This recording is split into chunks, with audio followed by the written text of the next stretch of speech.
자, 우리 계속해서 공생의 1년 반, 이제 예루살렘에서 갈릴리까지 이어지는 사역들 함께 보도록 하겠습니다. 이제부터 이제 본격적으로 예수님의 공생의 사역이 시작이 됩니다. 그래서 예수님께서 이제 여기 포도주 사건까지 끝났어요. 포도주 사건까지 다 끝나고 이제는 예루살렘으로 오십니다. 예루살렘 오셔갖고 첫 번째 공생의 유월절을 지나는데 이때 성전을 청결하게 하는 일들과 니고데모를 만나갖고 거듭남에 대한 부분들을 말씀해 주십니다. 자, 이 부분들을 우리가 같이 한번 가고요. 그 다음 이어서 예수님께서 가시는 길에 이 세겜이라고 하는 수가성, 야곱의 우물에서 우물가 여인을 만나는 장면을 보게 됩니다. 자, 이어갖고 예수님께서 또 나사렛에 가셔갖고 첫 번째 배척을 받는 사건이 일어나게 되죠. 첫 번째 배척을 받는 사건. 그리고 이제 갈릴리 바다에 가서 네 제자를 부르시고 여기에서 사역을 하시는 것들이 이제 예수님의 사역이고, 이제 각종 병자를 고치시고 또 예수님의 1년차 사역을 이쪽까지 행하시는 것을 보게 됩니다.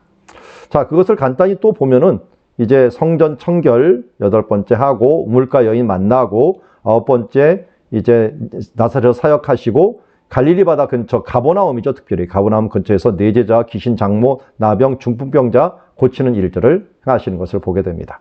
그 부분들을 하나씩 한번 보도록 하겠습니다. 먼저 예루살렘에 가서 성전 청결을 하죠. 우리는 성전 청결이 요한복음 2장에서는 사역 전반에 나오고 마태, 마가, 누가에서는 후반에 나오죠. 이게 같은 사건이냐 다른 사건이냐를 놓고 말이 많습니다. 근데 저는 그냥 지리적으로 또 전체적인 사건상 앞 뒤에 있었다. 왜냐하면 예수님이 이때 하고 그 다음 마지막 6월달까지는 만 3년이 지나요. 만 3년이 지나는 그 시기에 사람들이 얼마나 빨리 있는지를 여러분 아실 거예요.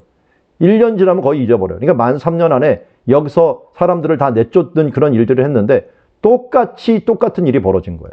그래서 여기 보면은 이쪽이 서쪽 성벽이군요. 서쪽 성벽을 우리는 통곡의 벽이라고 지금 부르는데 서쪽 성벽 요쪽 편, 이 아래편이 시장입니다. 시장을 이루고 있어요. 이 시장에서 시장을 장사를 해야 되는데 이 사람들이 이 위로 올라온 거예요. 위로 올라와서 하니까 예수님께서 이들을 쫓아낸 것이다 라고 할 수가 있습니다. 자, 이렇게 쫓아낸 이유는 어떻게 보면 방금 말해서 성전을 정결케 하면서 예수님의 사역의 시작에 있어서 당신도 세례를 받았듯이 사람들에게 있어서도 성전을 정결케 하는 일, 거룩이 없이는 하나님의 일을 할 수 없다 라고 하는 부분들을 다시 한번 알려준다라는 것을 알 수가 있고요. 자, 이어서 137페이지, 위에 37페이지 가면서 같이 보시면 좋겠어요. 자, 그러면서 예수님께서 니고데모를 만납니다. 니고데모를 만났다라고 하는 동굴이 지금 감람산에 있어요.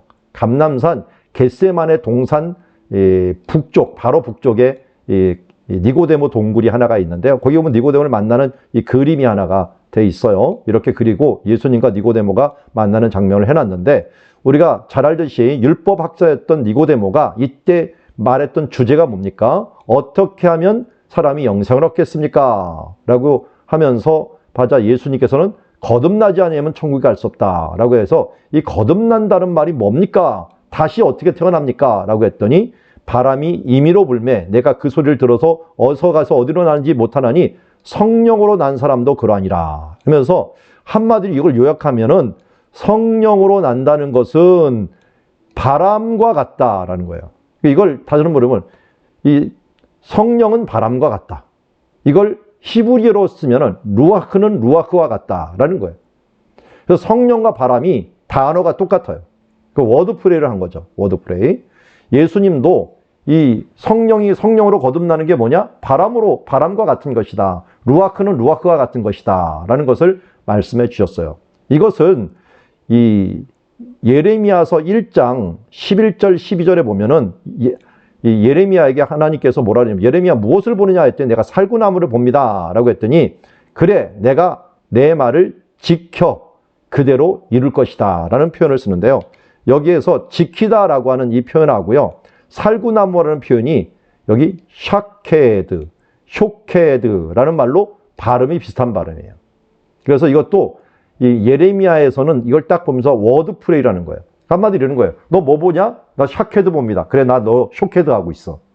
이런 식으로 말씀을 하는 거예요. 그러니까 이 워드프레이라는 게 이스라엘 사람들은 아주 자연스러워요. 왜냐하면 어근을 가지고 말하는 습관들을 갖고 있기 때문에. 그래서 예수님이 성령으로 거듭난다는 게 뭐냐?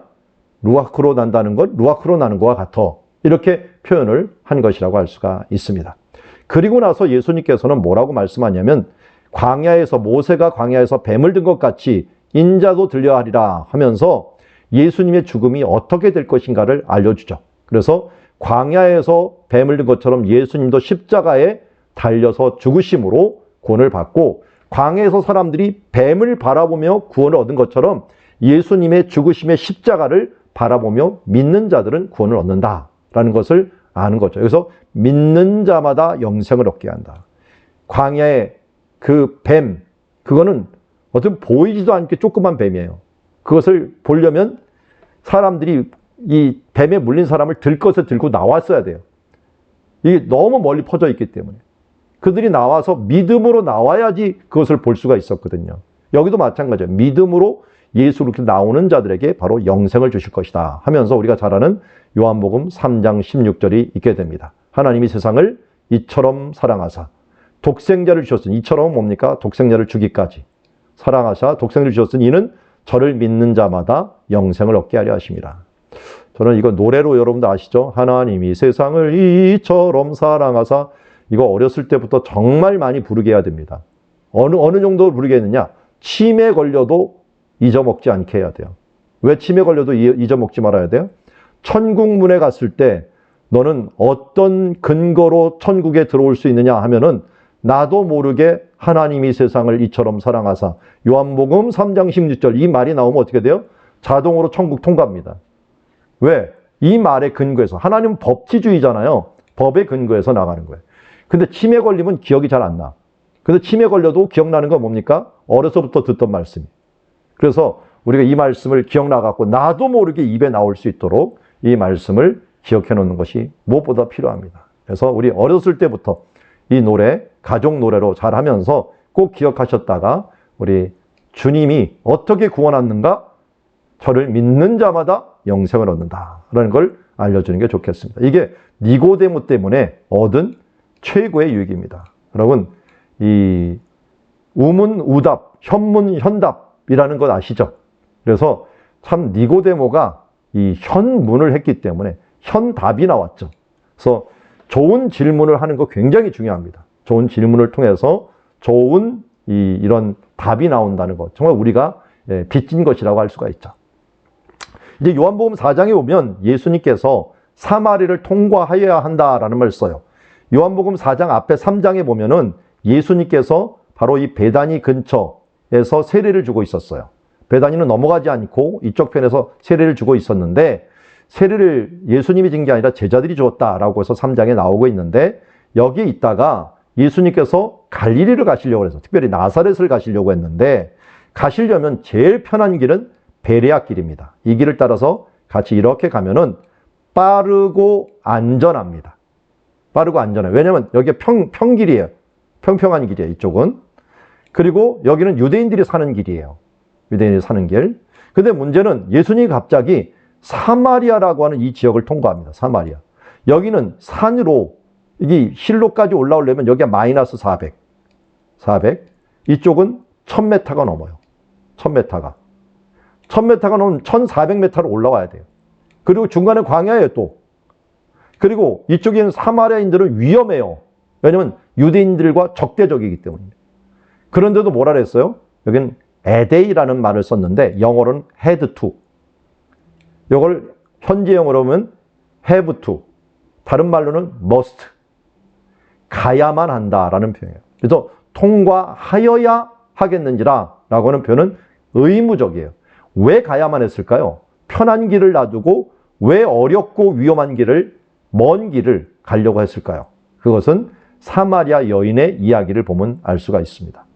예수님께서 야곱의 우물에 가셨어요. 근데 거기서 피곤하셨습니다. 왜 피곤한가 봤더니 이 가는 거리를 어느 정도 걸어야지 피곤한가 봤더니 한 20km 정도 이 오전에 너무 많은 거리를 가면은 피곤해요. 그러니까 예수님께서는 아침 일찍 출발했는데 출발했던 그 장소가 제가 추정을 해보니까 실로예요. 실로. 실로 근처에서 여기 있는 야곱의 우물까지 한 16km 정도 되는데 이걸 오전 중에 주파하려니까 힘든 거예요. 힘든 거예요. 저도 한번 걸어봤어요. 그랬더니 맨 처음에는 갔다는 기쁨 때문에 피곤한지 몰랐는데 나중에 그 다음날 코피가 나는 걸 보고서 피곤하긴 피곤하구나 하는 것을 알았습니다. 이 논문을 제가 이걸 쓴다고 직접 발로 밟아온다고 한번 걸어본 길이 되었습니다. 그러니까 예수님 피곤해갖고 여기 앉아 있었어. 야곱의 우물. 이 야곱의 우물은 그 전에 창세기 33장 19절에 야곱이 그 세겜의 하몰의 아들들 손에서 베크시타를 주고서 산 땅입니다. 그 땅이 여기냐? 이 땅이라는 것들은 우물이 있으면 그 땅이라는 것, 또 야곱의 우물이라는 전통이 지금까지 남아 있어갖고 여기는요, 기독교인, 여기 기독교인이 지금 차지하고 있지만 그 다음 유대인들, 이슬람 모두가 이것이 야곱의 우물이라는 것을 모두 인정하는 성지 중에서 몇 개 안 되는 확실한 장소예요. 그리고 여기 지금도 물이 나와요. 지금도 물이 나와요. 그래서 여기 지금 우물 있죠? 이 물을 가서 지금 보면 떠 먹을 수가 있어요. 물은 맛은 없습니다. 석회한 물이기 때문에. 어쨌든 물이 있는데 이 장소에 예수님께서 사마리아 여인을 만났는데 이 장소가 어떤 장소냐? 원래 아브라함이 예배를 드렸던 장소예요. 아브라함이 첫 제단을 쌓았던 장소, 거기다가 야곱이 또한 엘로의 이스라엘이라고는 첫 제단을 쌓았던 장소예요. 그러다 보니까 이 수가성 사람들은 예배의 전통이 있는 이 장소 이 위에 그리심산 위에다가 뭘 세웠느냐? 성전을 세웠어요. 성전. 그래서 이 성전이 예루살렘 성전하고 똑같은 성전을 세워버린 거예요. 여기 발굴을 해갖고 20년 만에 이 발굴이 끝났어요. 끝나고서 보니까 정말 에스겔서에서 예언했던 성전과 똑같은 규격으로 만들어져 있는 성전이 발견되었어요. 성전 터가 발견이 됐어요. 그래서 여기 보면 사마리 여인이 뭐라고 그랬냐면 우리 조상들은 이 산에서 예배했다. 그리심산에서 예배했는데 당신의 말은 예배할 곳이 예루살렘. 유대인이죠, 유대인.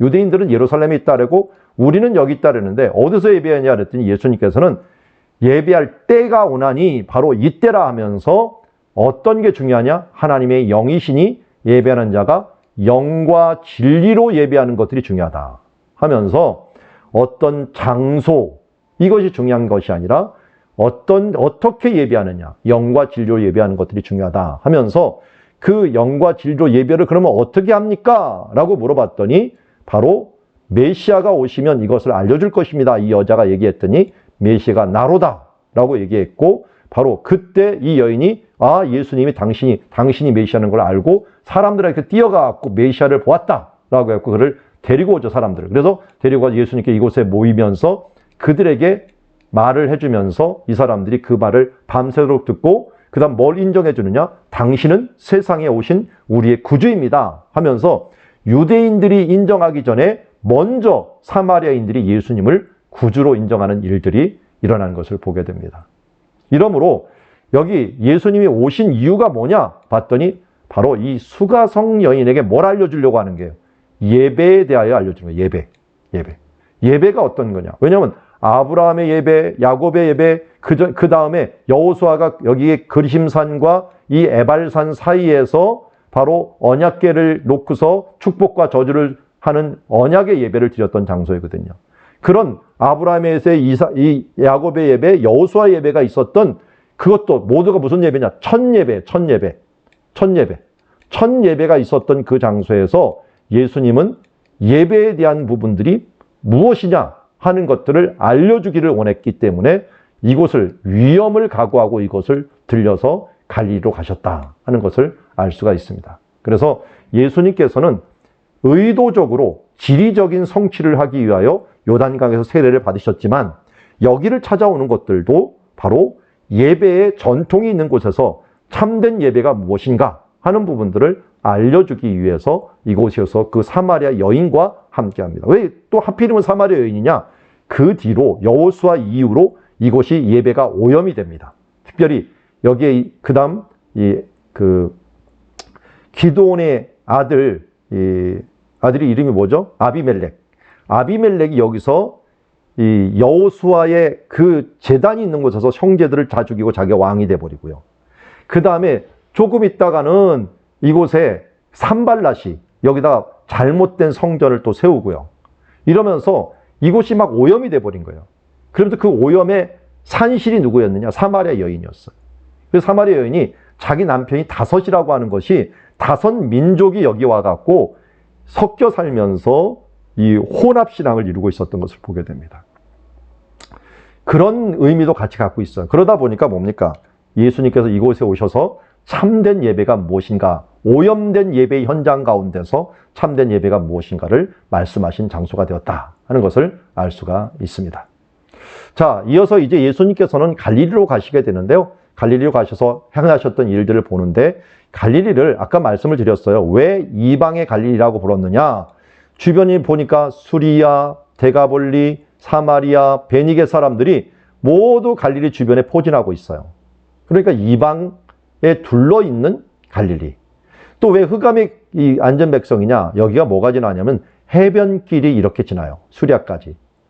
그런데 해변길이 지나면서 맨날 여기에서 핍박이 일어나고 전쟁이 일어납니다. 그러다 보니까 항상 흑암 중에 안전 백성이 되었고 사망이 항상 일어나겠어요. 사망이 그늘의 안전자들과 같아서 항상 짓밟히는 땅이 되다 보니까 바로 이사야 선지자가 이 갈릴리는 흑암의 땅이고 사망의 땅이다 라고 했는데, 그곳에 뭐가 온다고요? 빛이 비치었도다.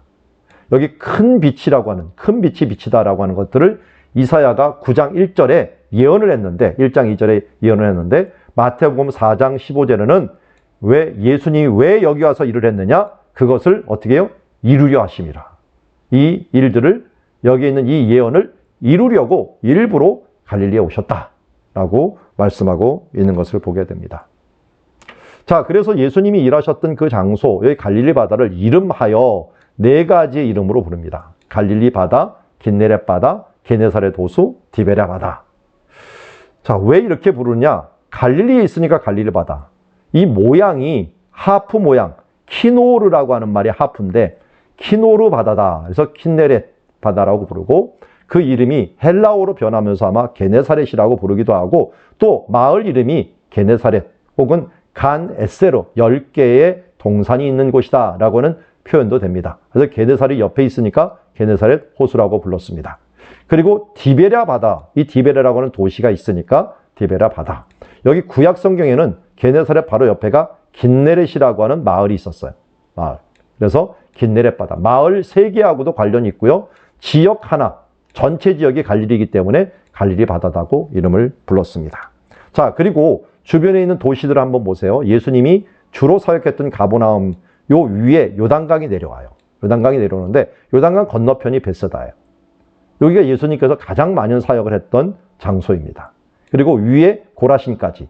그래서 세 개의 마을은 복음을 가장 많이 들었는데 가장 회개를 안 했고 저주받은 도시가 되었죠. 이 베세다야 고라시나 가버나오마 이렇게 외쳤던 모습을 기억하게 됩니다.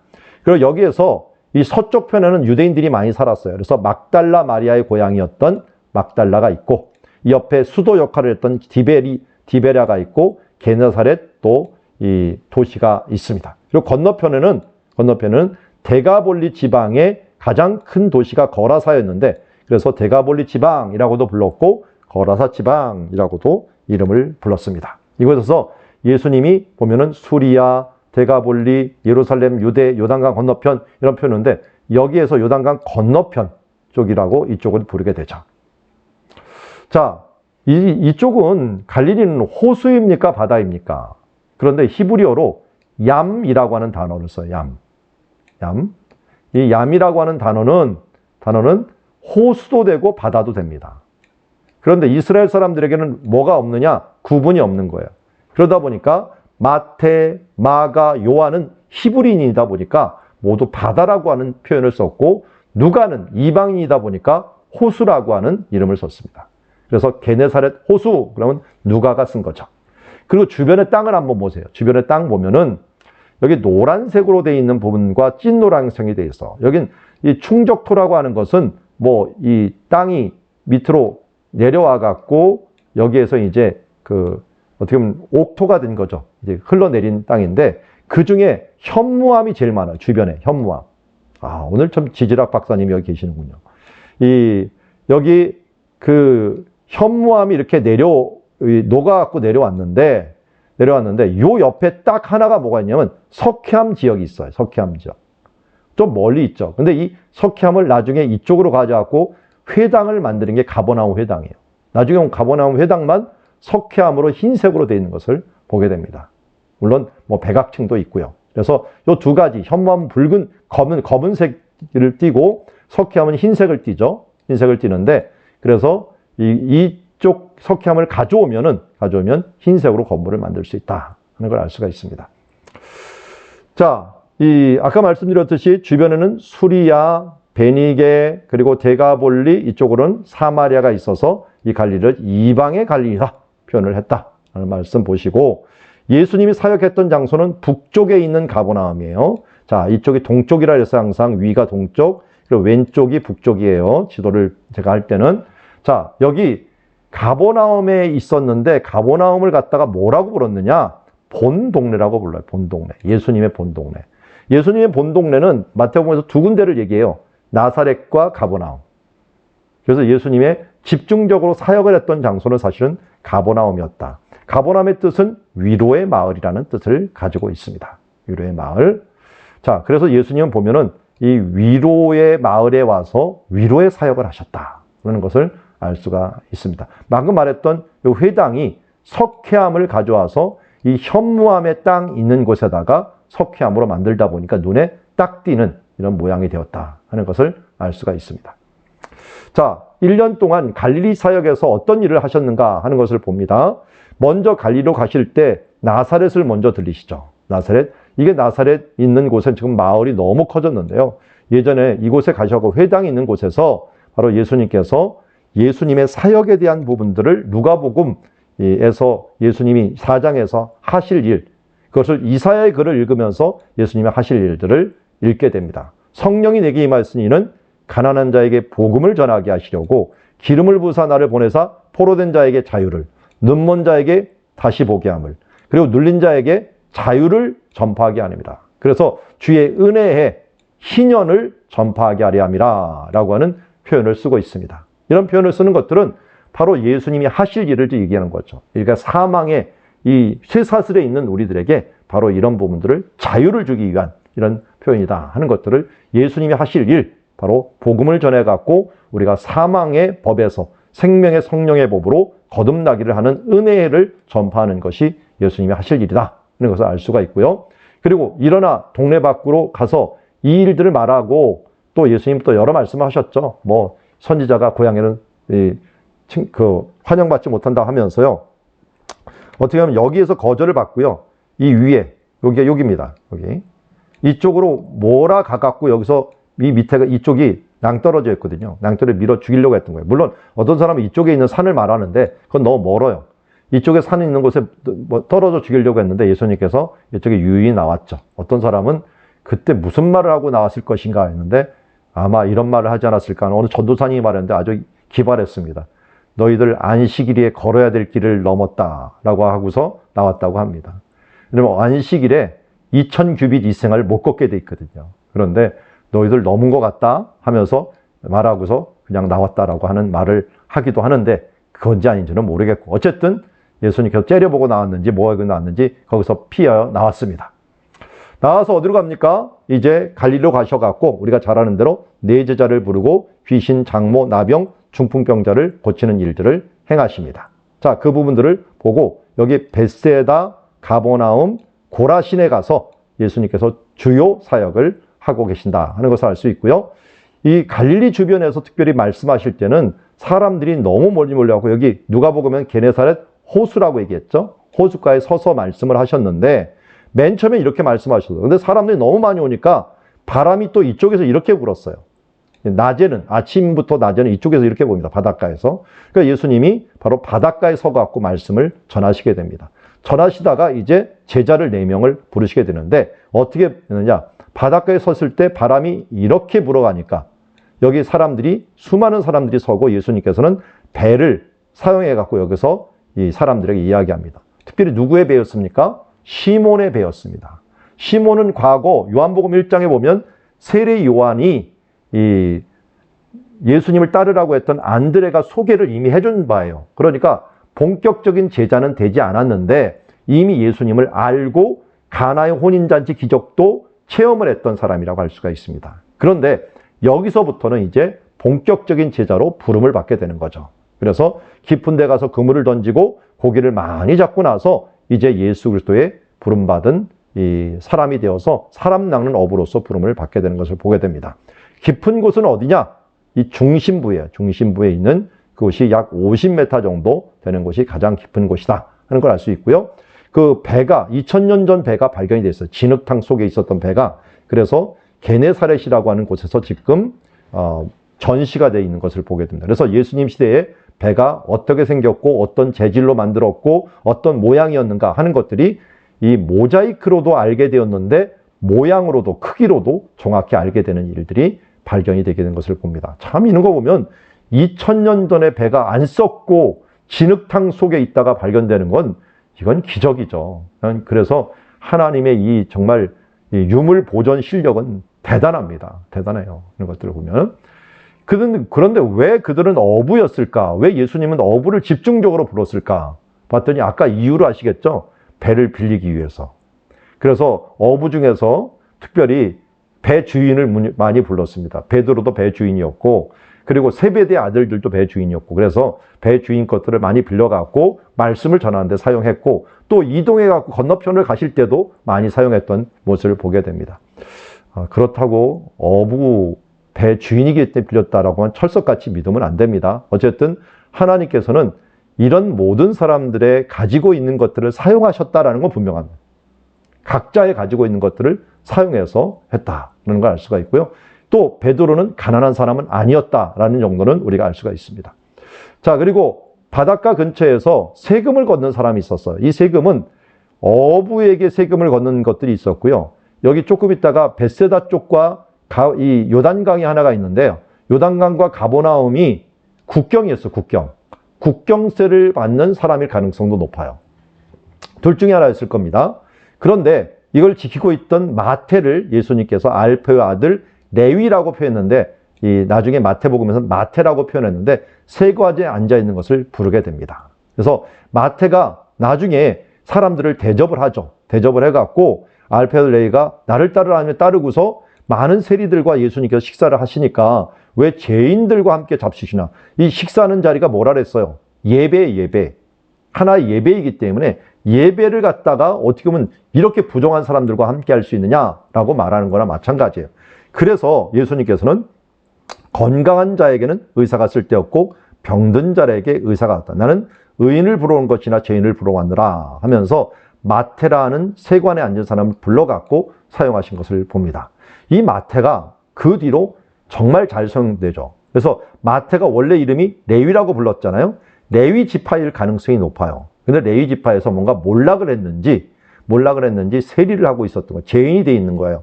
그런데 이 사람이 어린 생활을 어떻게 했어요? 레위인이었다면 일단 말씀을 어려서부터 엄청나게 외웠어요. 외웠던 이 구약의 말씀을 잘 알고 있었다는 증거가 뭐가 나오냐면 마태복음에서는 구약 성경을 자유자재로 인용을 합니다.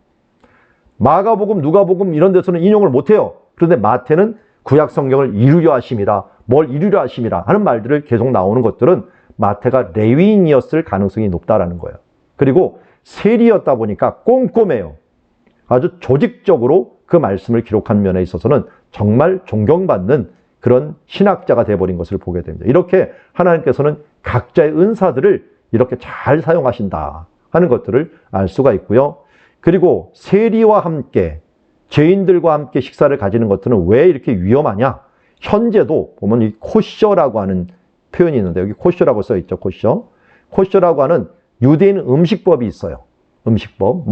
우리는 이슬람 음식법을 자꾸만 얘기하는데 원래 유대인 음식법은 더 중요하죠. 유대인 음식법이 이슬람 음식법으로 간 겁니다. 그 중에 하나가 돼지고기 안 먹고 또 이 비늘 없는 생선 안 먹고 되새김질하는 거 하고 또 이 굽이 갈라진 것만 먹고 이런 것들이 있잖아요. 그런 것들에 대한 음식법뿐만 아니라 이 음식법을 안 지키는 것도 한데요. 세리하고 먹는 건 최고 큰 죄라고 여겼어요. 그래서 이들과 큰 잔치를 먹고 예배를 드리는 것은 거부했는데 예수님께서는 식사는 예배인데 죄인들과 함께 예배를 드리면서 회개의 예배를 하나님께 드렸다라는 것을 우리가 알 수가 있습니다. 자, 이어서 예수님께서는 가버나움 회당에서 또 무슨 일을 했어요? 여기서 가르치십니다. 가르치시면서, 회당에서 가르치실 때 요 안에, 요 가운데서 가르치셔요. 주로 사람들이 이 옆에 앉게 되고요. 회당의 모습을 보면 이렇게 생겼어요. 그래서 가운데 여기 사람이, 가르치는 사람이 있고, 양 옆에 사람이 있고, 여자는 위에 있어요. 여자는. 있어요. 그래서 이렇게 말씀을 듣는 구조인데요. 회당 옆에가 바로 베드로의 집이에요. 회당 옆에 베드로 집이 있었다는 건 비싼 집이라는 걸 알 수가 있어요. 거기다 배까지 있으니까 그가 어느 정도 재물이 있는 집안이다라는 것을 우리가 알 수가 있습니다. 그런데 예수님께서는 보면 이 안식일날 어떻게 하셨느냐?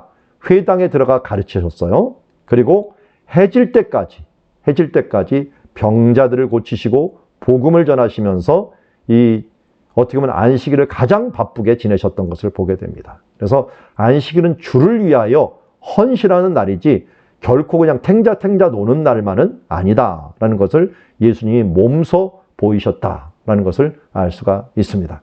그리고 마지막 날은 여기서 나오셔갖고 베드로의 집에 가셔갖고 뭘 합니까? 베드로의 집에 열병으로 앓아누운 장모를 고치게 됩니다. 장모를 고쳐갖고 그 손을 만지시니, 이것도 중요하대, 만지시니. 그 다음도 한번 보세요. 예수님께서 이제 밝기 전에 한적한 곳에 새벽 기도를 하셨어요. 새벽 기도 누가 만드셨죠? 예수님 만드셨어요. 예수님은 기도할 필요가 있었나요? 없었나요? 예수님이 무엇을 이루어 주시옵소서 기도할 필요는 없었어요. 그렇지만 예수님은 기도의 모본을 보이십니다. 기도는 대화다. 하나님과 주고받는 대화고 가장 친밀한 사람이 가장 많은 이야기를 하는 것처럼 하나님과 가장 많은 이야기, 친밀한 교제의 대화를 나누셨다 하는 것을 우리에게 알 수가 있고, 그 대화는 사람들이 없는 한적한 곳, 골방과 같은 것에서 이것을 이루어졌다라는 것을 알 수가 있습니다. 그리고 나서 예수님께서는 가까운 마을로 가서 전도하시면서 했고요. 내가 이를 위하여 왔다라고 말하면서 여기 있는 도시들을 쭉 다니셨을 것이라고 봅니다. 자, 그런데 예수님께서 다니시다가 제일 많이 사람들이 원했던 것이 병자 고치는 것이었죠. 그런데 나병 환자가 예수님께 와서 엎드려 간구합니다. 이건 굉장히 위험해요. 이 마을로 예수님께서 들어오시는데 어떤 사람들이 마을로 들어오기 직전에 이런 일들이 벌어진 거예요. 나병 환자. 왜 나병 환자는 마을로 못 들어와요? 그러니까 이 근처에서 일어났겠죠. 들어오는 중에 나병 환자가 고쳐달라고 외치니까 예수님께서 어떻게 불쌍히 여깁니다. 먼저. 그 다음에 손을 내밀어 그에게 대십니다. 사람들은 어디 있어요? 멀리 있어요. 그러면서 사랑의 손을 내밀어서 그에게 대시면서 내가 원하노니 깨끗함을 받으라 라고 얘기합니다. 그래서 아까 앞에서도 뭐합니까? 손을 내밀어서 장모도 고치더니 이번에도 손을 내밀어서 그에게 대시는 모습을 보게 됩니다. 이게 어떤 의미를 갖고 있습니까? 예수님의 사랑의 손길이라고 하는 의미가 있습니다. 그래서 그냥 말로만 고칠 수도 있었지만 사랑의 손길을 대시면서 그를 고쳤다라고 하는 의미에 있어서는 이 능력과 사랑이 항상 같이 가셨다라고 하는 부분들을 우리에게 이야기하고 있습니다. 자, 여기서 또 우리가 알 것은 구약에서는요, 여기 멀리 피하라는 거룩에 초점을 맞췄어요. 요새 말하자면 방역에 초점을 맞췄어요. 방역에. 구약에는. 왜 구약에는 뭐가 없었을까요? 백신이 없어서. 그래서 신약에는 뭐가 왔어요? 백신이 왔어요. 그러니까 어떻게 백신을 빨리 맞춰주는 게 중요한 거예요. 우리는 신약이 됐으니까 예수 백신을 빨리 맞추는 사람이 돼버려야 되는 거예요. 방역만 하겠다고 우리 교회끼리 똘똘 뭉쳐 있으면 아니 이 백신을 썩히는 거가 마찬가지예요. 이 보증기간, 이 사용기간 넘으면 안 돼요. 우리가 온 복음을 갖다가 빨리 백신을 모든 사람에게 낮춰갖고 이 세상을 이길 수 있는 사람이 돼야 돼요. 그래서 그리스도인들은 백신 맞고 나가는 사람이에요. 백신 맞고 나가는 사람. 백신도 유효기간이 있으니까 수시로 와서 백신 맞고 또 나가고 백신 맞고 나가고 해갖고 또 다른 사람들에게 백신을 놔주면서 이 세상을 이길 수 있는 백신을 주는 사람이어야 된다 하는 것을 알려주고 있습니다. 그래서 구약 성경은 거룩했지만 신약 성경은 증인돼 갖고 예수복음 하면서 나갈 수 있는 공동체가 되었다 하는 것을 알려주고 있습니다. 자, 그리고 예수님의 1년차 사역 중에서 병자를 고치는 일이 많이 있다 그랬어요. 여기 중풍병 고치는 집들이 이렇게 생겼어요. 길쭉합니다. 길쭉하고 여기 종려나무가 있는데요. 종려나무를 이렇게 덮어요. 이렇게. 집이. 왜냐면 이 돌들이 현무암이기 때문에 길쭉하게 안 나와요. 잘. 그러니까 요 위에 덮으면은 이 위를 지붕으로 올라가는 거예요. 지붕 올라가는 거예요. 이 일들이 어떤 것이었어요? 예수님께서 이 안에 들어가시면 못 나옵니다. 못 나오니까 사람들이 어떻게 되냐? 이렇게 들어가고 모든 사람이 저도 이렇게 할 것 같아요. 왜? 공짜잖아요. 그것도 아무 병이나 다 난데. 그럼 이렇게 안 가겠어요, 여러분들? 어떻게든 고치려고 나가겠죠. 그러니까 갈 데 없으니까 그냥 이쪽 위로 올라가갖고 여기서 지금 기왓장이 좀 위에 있었겠죠? 이 종려나무 위에. 그거 들쳐내고 종려나무 뜯어내고 이렇게 내린 거예요. 그러면 이 밑에는 어떻게 했을까요? 이 그림 멋지게 그렸지만 그냥 흙더미에 막 먼지가 난리가 났을 거예요. 그런데 예수님은 뭘 봤어요? 그들이 믿음을 봤어요. 그들의 믿음을 보시고 이르시되 중풍병자에게 이르되 작은 자여 내 믿음으로. 그러니까 이 중풍병자 믿음만 본 게 아니라요. 여기 보면 그들의 믿음을 봤다니까요. 친구들의 믿음까지. 그러니까 우리는 한 사람 구원하기 위해서 그 한 사람의 믿음만이 아니라 옆에 있는 사람들이 함께 도와주는 것. 이거 아까 말씀드렸죠. 그 노뱀 보기 위해서는 사람들이 퍼져 있는 것이 반나절을 퍼져 있었어요. 그렇기 때문에 노뱀 보기 위해서는 민수기에서 노뱀 보려면 옆에 여기 있는 친구들처럼 메고 와야 돼요. 친척이 메고 오든. 그러면 모든 그들의 믿음을 가지고 구원을 받게 되었거든요. 그래서 집들의 구조를 보면 이렇게 길쭉길쭉하게 돼 있어요. 길쭉하게 돼 있는데 여기를 뜯어갖고 여기를 올 정도로. 그러니까 예수님 뭘 보십니까? 그들의 믿음을 보는 거예요. 그러니까 그들이 좀 건방져 너무 무례해 이런 것보다는 얼마나 주님을 향하여 열심을 내느냐 하는 그 열심, 간절함, 사모함을 보고 계신다 하는 것을 우리에게 알려주고 있습니다. 자, 우리 여기 있는 요약들을 쭉 보시고 그리고 이제 과제물로서 여러분 지도가 이제 주어집니다. 주어진 과제 이 세 개의 지도들 아직 완성이 안 돼 있지만 완성 안 된 상태에서도 내주셔야 됩니다. 완성이 안 됩니다. 이 지도는 계속 그릴 겁니다. 계속 그리지만 완성되지 않은 상태를 먼저 찍고 그 다음에 올리고 나중에 또 그 다음 완성되고 또 찍고 그리고 그래서 전부를 완성시키면 안 되고 수업 시간에 그린 것만 그려갖고 저한테 과제물에 제출을 해주시면 감사하겠습니다. 자, 이렇게 여러분들 오늘 또 수고 많으셨습니다.